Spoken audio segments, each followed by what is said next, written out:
Et voici pour ce nouvel épisode les débuts de l'aménagement d'un van pour voyager et sillonner les routes de France et d'Europe.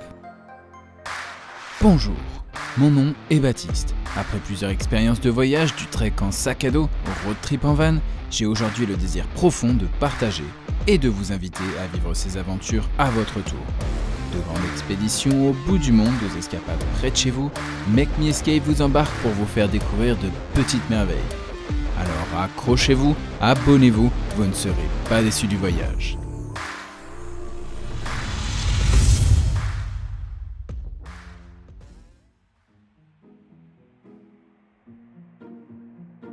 Dans les prochains épisodes, je vais vous parler plus en détail de l'aménagement d'un van ou fourgon aménagé.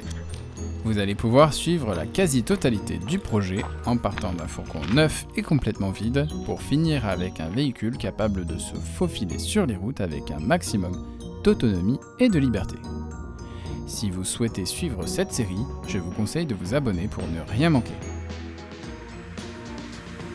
Nous voici au début de l'été 2020, j'ai eu la chance de me voir confier l'aménagement de ce nouveau fourgon, pour nous permettre, à ma famille et moi, de partir en week-end ou même plusieurs semaines pour profiter des routes et de la liberté qu'offre la van life.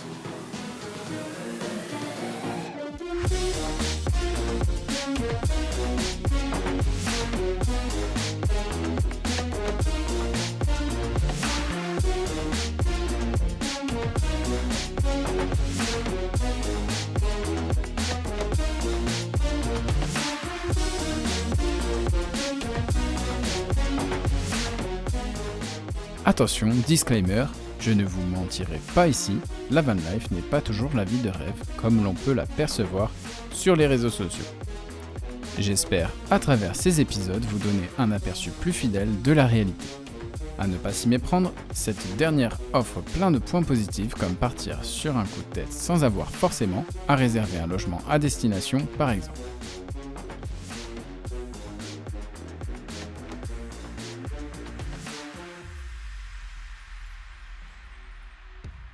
En bref, après avoir expérimenté divers modes de voyage, en van, en voiture, à pied, en avion, en bateau et j'en passe, celui en van reste l'un de mes favoris. De plus, dans ce projet, la recherche de l'économie et d'un voyage moins cher n'est clairement pas la seule motivation. Il y a toutes les compétences que l'on peut apprendre, dont le bricolage, l'électricité, le design, etc., etc. Ainsi que l'expérience globale, partir dormir près de la nature pour se réveiller au milieu des montagnes, près de l'océan, à côté d'un lac, et parfois des situations un peu moins sexy. Sur un parking avec du bruit, l'inquiétude de ne pas trouver un spot sans se faire déranger. Et tout cela, je vais vous le partager à travers une suite d'épisodes car un seul ne suffirait pas.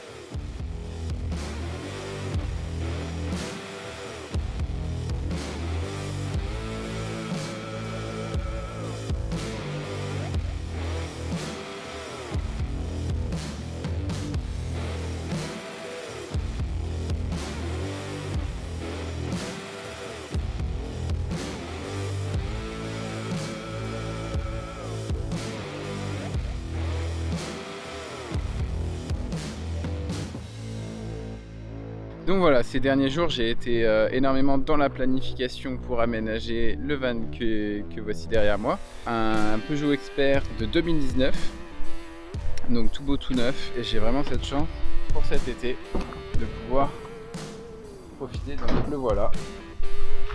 Donc ça, c'est pour ce qui est de l'intérieur à l'arrière. Ça, c'est pour ce qui est de l'avant. Donc un fourgon utilitaire, rien de plus simple, et ça permet de vraiment partir d'une base saine, simple, faire quelque chose de simple aussi qui va permettre de voyager à peu près partout, de passer sous les barres à 2 mètres, de voyager comme une voiture en fait, de ne pas payer la surcharge des parkings ou des autoroutes. Et donc voilà, ça va être bien sympa. Là, c'est beaucoup de temps à planifier son aménagement, donc vraiment la théorie. Et dans quelques jours, voire une ou deux semaines, je vais commencer à m'attarder sur la pratique en commençant par l'isolation de toutes les parois, un petit peu partout. Au début de la construction, tout est planification. Quels sont les besoins? Le budget? De quel niveau de confort a-t-on besoin? Quelle autonomie? De plus, les contraintes sont différentes de celles d'une maison qui ne bouge pas. Sur la route, il y a les vibrations, les contraintes de poids, le froid et la chaleur, ainsi que la réglementation. Donc on ne peut pas aller au premier magasin de bricolage près de chez soi et installer une gazinière, une baignoire, un poêle à bois ou un lit king size. Quoique ce dernier, certains ont peut-être déjà réussi à le faire loger. Quand on regarde le projet entier, on peut avoir un peu peur. Alors il faut le découper étape par étape, et cela va tout de suite un peu mieux. Au tout début, il est histoire de plans, de matériaux, d'outils et d'équipements à choisir. Puis, dans mon cas, je débute par l'isolation. Là, on a une cache juste là.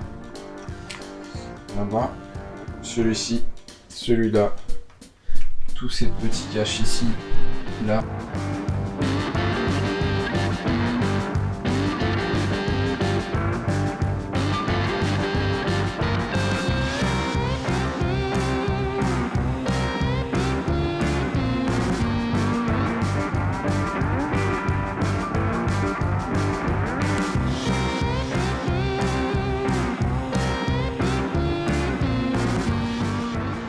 À savoir, pour la plupart des fourgons, rien n'est droit à l'intérieur. Il faut tout faire sur mesure, parfois s'adapter durant le processus de construction. Les matériaux choisis sont très importants pour avoir de bonnes propriétés telles que la légèreté, la solidité, la résistance à la condensation. Le tout dans le respect de l'environnement et des occupants.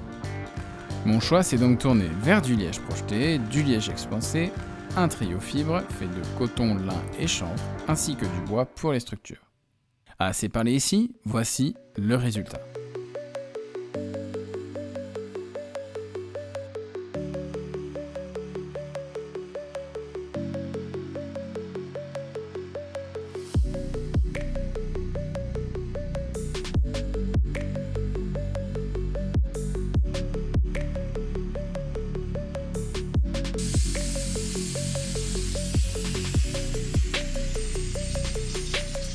Pour ces débuts, c'est pas top. Là, je suis pas super content de moi pour le moment. Le résultat est vraiment pas à la hauteur. On arrive à ça pour le moment. Donc c'est encore très léger. Des fois, c'est tellement gros que du coup ça coule le long. Ça fait un petit peu des pâtés. Donc c'est pas comme je l'espérais.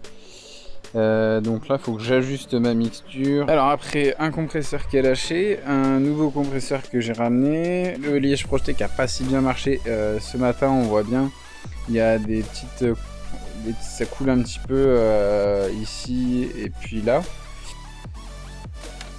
Quelle journée! Bon, rangement de toutes les affaires. Je m'arrête là parce que c'était terrible. Mais demain sera une meilleure journée. Enfin, j'ai terminé ce liège projeté qui était, je pourrais dire, terrible parce que c'était super dur.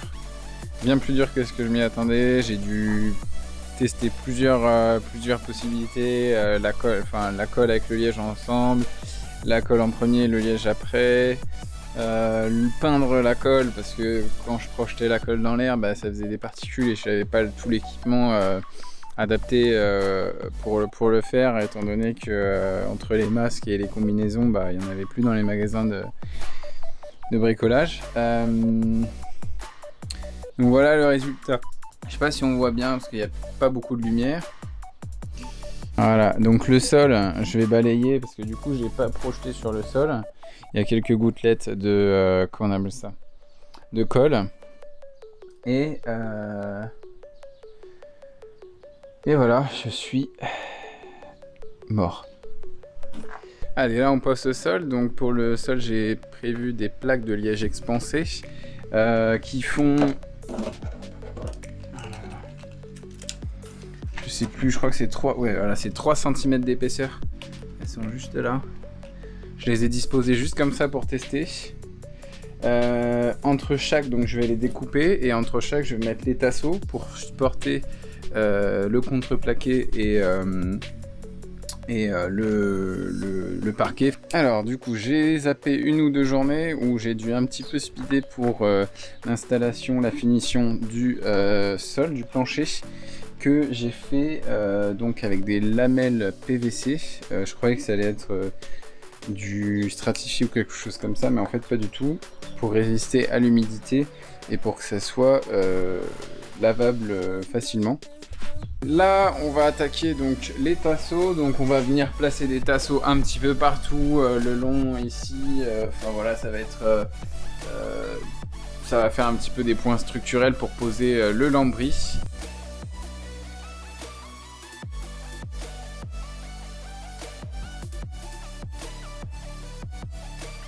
Ce qui s'est passé tout à l'heure, c'est que j'ai déjà commencé à poser toute l'isolation sur les côtés. Donc il ne me reste plus que le plafond, les portes latérales. Ce premier épisode est déjà terminé, mais je vous retrouve très prochainement pour la suite. En attendant, n'oublions pas de faire de nos vies une aventure fantastique, trépidante et mémorable. Je vous dis à bientôt dans votre série Make Me Escape.